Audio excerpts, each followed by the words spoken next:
Okay, Minister Nchaveni has been kind and considerate. She says it is her forte and she will be able to respond on our behalf. Thank you very much. Thank you, Comrade. Minister Kumbuzo Chabeni, the Minister of Digital, of Communication and Digital Technologies. Minister Chabeni, she was post-2019, she was appointed as a Minister of Small Business.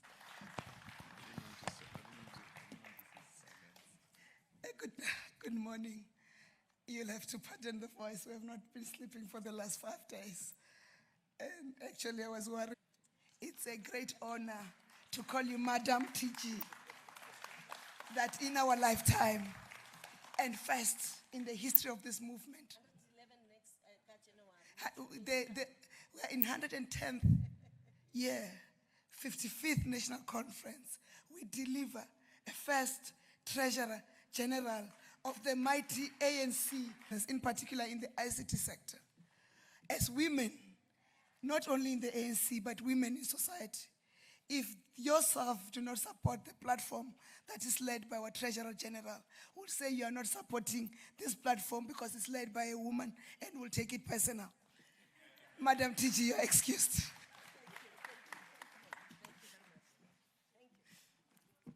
I don't even want to say as we are minding my voice, I'm glad that I'm doing the home stretch. There was an issue that was raised around ethical business, the direction where the country and the globe is going. We are putting through, as a department, mechanism to protect innovators and emerging innovators who may not have the right legal support. So it's not a matter that is limited to one company. For that, we must have a framework for the country to protect innovation and growth. I thought I must just start from there. And I see when we report back to plenary, this I hope it's this morning or this afternoon. So in plenary, there are a number of things. I'm not going to deal with the battle of ideas because that's not your area of interest, but your area of interest is around broadcasting, the ICT, and also the digital economy. And I won't do the noting and from the 52nd, 53rd, and 54th National Conferences, the policy resolutions, 52nd, 53rd, 54th National Conferences, and also the recommendations from the 7th, guide me again, ANC. No, the policy conference is the 7th policy conference of the 2022 in the sector. There's a stronger public broadcaster, which is the SABC. So we are recommending to a plenary for adoption that the SABC must have both the commercial mandate and the developmental mandate. That is, the developmental mandate will be funded, and the commercial mandate, the SABC, their hands must be untied so that they can play equally. Also, talking about how do we deal with what we call developmental roles. The SABC has a developmental role on sport, and we know that the competitors, when the SABC has developed the brands in the sporting code, they can pay big funds and take. But the contribution of the SABC sport channel to cover and promote sports development, in particular in rural areas where scouts do not go, athletics, it's important. And we're talking about how do we support them to commercialize. Health has become a very pertinent issue in the country and in the globe. How does the SABC use the health channel for that? And also, what's the other one? Sports, health, and news in all our languages. I'm sure I don't want to preempt all the decision of the SABC board, but we are advocating that the SABC must run a 24-hour channel of news. But outside of the SABC, we want the SABC to be positioned as an aggregator of local content. This will allow the creatives of South Africa to develop content and be able to put it on platforms we're encouraging our creative industry to be producers and developers of content, and will gear the SABC to be the aggregator and allow the emerging content. It may not be at the right quality as we start, but it will improve over time. I think that's how Nollywood was, the community media, in particular the community broadcasters. We have noted that when we started the Media Development Diversity Agency, and we allow community media to flourish, the intention was to progressively get them to become commercial media, but we have been stuck around keeping them at community media without a progressive path to become commercial and competitive.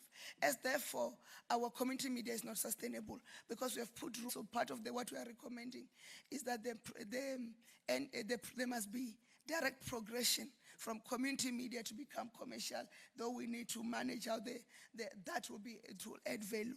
We are also talking about finalizing the audiovisual strategy policy document so that we can then do the amendment of develop the Audiovisual Act either separately or as part of the amendment. Convergence of broadcasting has moved majority of people are no longer consuming radio and television through the normal wireless radio and the normal TV box.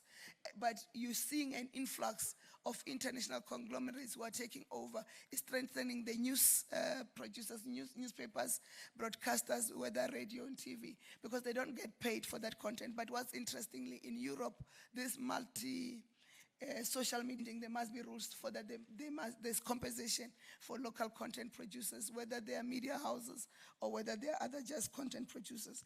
I'll move quickly to the ICTs. Our view as the ANC is that we must, for this period, we must use the ICT space to develop, to prepare us to enter into the digital economy, because we're making the digital economy. We are going to be meaningful contributors as owners of the economy. So I'm starting on the issues around ICTs. We're not going to, I don't know if we have to do the recognizing. Should we do the recognizing so that we ground it properly? Let me do I'm not going to note, I'm going to recognize so that we give it the proper context. It's just the grounding of the issues it's for you to understand, be it agriculture, energy, education, health, and financial services, amongst others.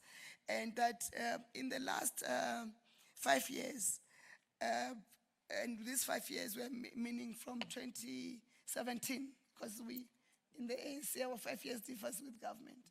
In the last 5 years, from 2017, South Africa, in the next 5 years, affordable, and obsequious ICT infrastructure, and that our high-speed broadband access currently excludes rural areas, and in urban areas, high-speed broadband access and pricing remains exclusively for a limited group, the rich, irrespective of color. The rich are the ones that are able to access because of the pricing.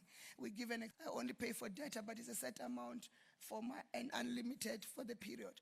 But a person who's in prepaid, they pay more, whereas they're poor. And we're saying we need to restructure that arrangement. It's not limited to one provider. It's to the multiplicity of providers.